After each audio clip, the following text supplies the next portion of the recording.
Salam hörmətli izləyicilər, bugün mən sizinlə yöresel yeməklərimizdən olan, yəni milli mətbəximizin regional yeməklərindən olan, daha çox Aran zonasında hazırlanan noxudlu, turşulu bozbaşın hazırlanmasını bölüşəcəyim. Bunun üçün öncə tavaya ərinmiş yağ əlavə edir və yağı yaxşıca qızdırırıq. Yağ əriyib tamamən dağ olur. Yağın içinə öncədən doğrayıb, azacıq tuzla əzmiş olduğum bir baş iri soğanı əlavə edirik.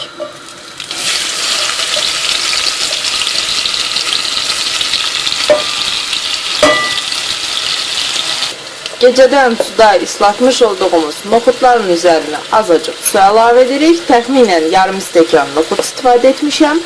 Onun üzərinə gecədən bir stəkan su töküb şişməsi üçün qoymuşdum. İndi isə mən suyunu attım, köhnə suyunu. Üzərinə yenidən üstünə çıxana qədər su əlavə edib qaza pörtləməyə qoyacağım. Soğanlar rəngini dəyişməyə başlayır. Mənə soğanın rənginin dəyişməsi lazımdır. Qovrulmaqda olan soğanımın üzərinə bir ədəd qabığı soyulub, xırda-xırda doğranmış pomidorumu əlavə edirəm.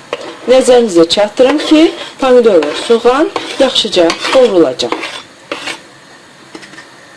Pomidorla soğanın qovrulma mərasiminə daha öncədən təbii ki, soğana qatdığım tuzu dəvət etmişdim, ancaq indi içinə azacıq pul biber, qarabibər və yaxud istədiyiniz başqa ədviyalar əlavə edə bilərsiniz. Ancaq o gördüyüm evdə bu yemək hazırladıkları zaman yalnız pul biber, qarabibər və tuzdan istifadə etmişdilər ki, ətin və noxudun öz ətri, ancaq onların öz ətri olsun. Soğanla pomidor kənarda təbii ki, qovrulmağındadır.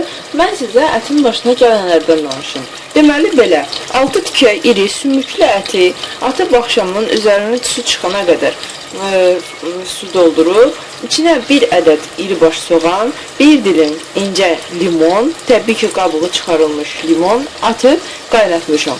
Həzin xorda qaynatdığım ətlər tamamən yumuşalmışdır. İndi onun suyunu da istifadə etmək şərti ilə lazımlı prosesə əlavə edəcəm. Nəzərinizə çatdırım ki, içərisində ətlər olan suyu, içindən soğanı və limonu götürüb atmaq lazımdır. Çünki onlar öz vəzifələrini artıq yerinə yetirdilər. Ət yağlı quzu ətindən olsa, təbii ki, əgər buna belə deyim, sağlamlıq cəhətdən bədəniniz icazə verirsə, yağlı quzu ətindən olsa çox daha yaxşı olar. Ancaq nə yalan deyim, mən dana əti istifadə etmişəm, içinə isə bir ədəd kiçik quyruq əlavə etdim ki, qoy təamı olsun. Nəzərinizə çatdırım ki, olduqca qatı bulyonu var və mən onun bulyonunu da yeməyə əlavə edəcəyim. Soğanla pomidor demək olar ki, artıq yağa düşmək üzərədir. Demək ki, artıq ətləri əlavə etməliyik. İndi mən tək-tək ətləri suyu olmamaq şərti ilə qazanıma əlavə edirəm.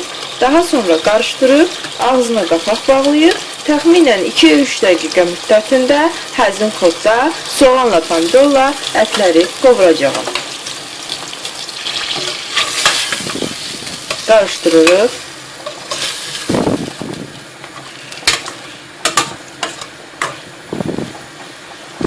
Ağzını bağlayıb.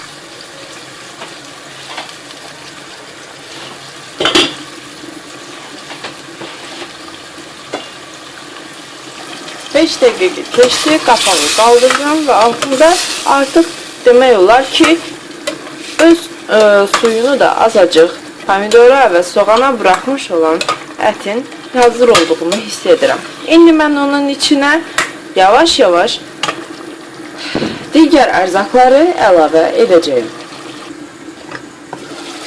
Mən 3 ədəd, əgər böyük olsaydı 3 ədəd kartof götürərdim. Kartoflarım xırda olduğu üçün 6 ədəd kartof götürmüşəm və 2 yerə bölmüşəm. Əgər 3 kartof götürsəniz, iri kartof götürsəniz, onu 4 yerə bölün ki, 6 tikənin yanında hər tikiyə 2 ədəd, 2 hissə kartof qoyulacaq. Servis orada edirdilər.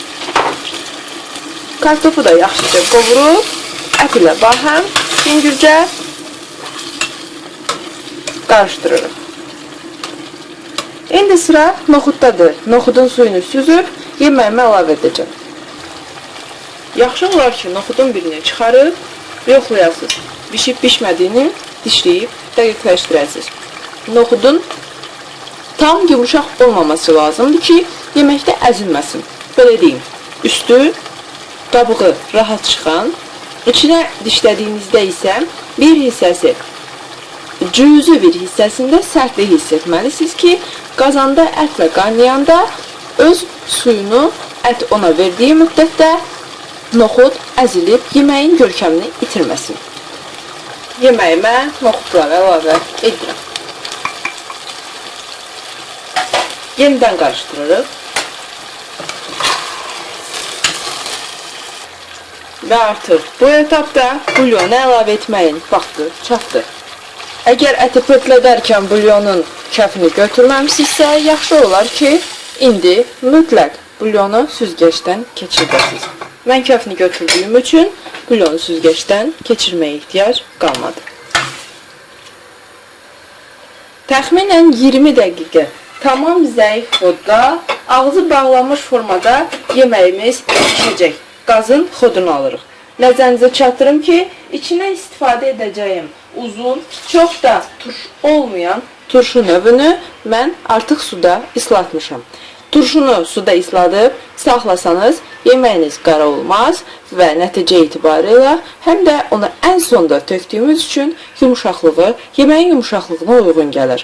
Mən turşunu yeməyə indidən ona görə əlavə etmirəm ki, turşu qaynadığı zaman yeməyin rəngini qaraldır.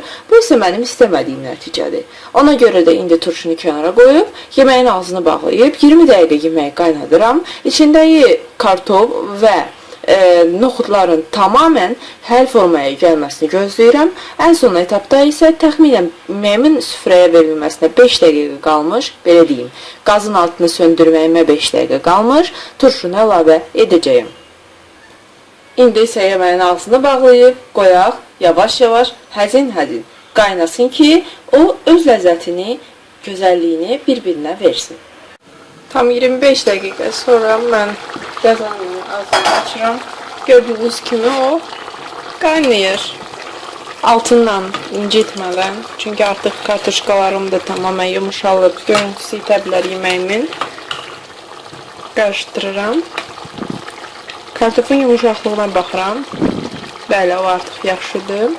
İndi mən içinə turşumu da əlavə edirəm. Təxminən 5 dəqiqədə turşu ilə bahəm pişirəcəyəm. Əgər siz bulyonu, daha doğrusu əti hazırlayarkən bulyonunuz az olursa, onda içinə qaynar su əlavə edə bilərsiniz. Yəni, şərt deyil ki, bu yalnız bulyonla pişsin. Və təxminən 5 dəqiqə daha həzin xodda qaynadıqdan sonra yeməyimi servis edəcəyəm.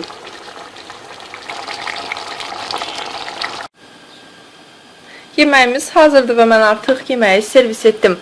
Ümid edirəm ki, resepti bəyənərsiniz. Əgər kanalımıza, reseptimizi bəyənirsinizsə, kanalımıza abunə olmağı, haqqımızda yaxınlarınızla bölüşməyi və like edib rəy bildirməyi unutmayın. Diqqətinizə görə minnətdarıq. Təşəkkür edirik ki, bizə dəyərli zamanınızı ayırdınız.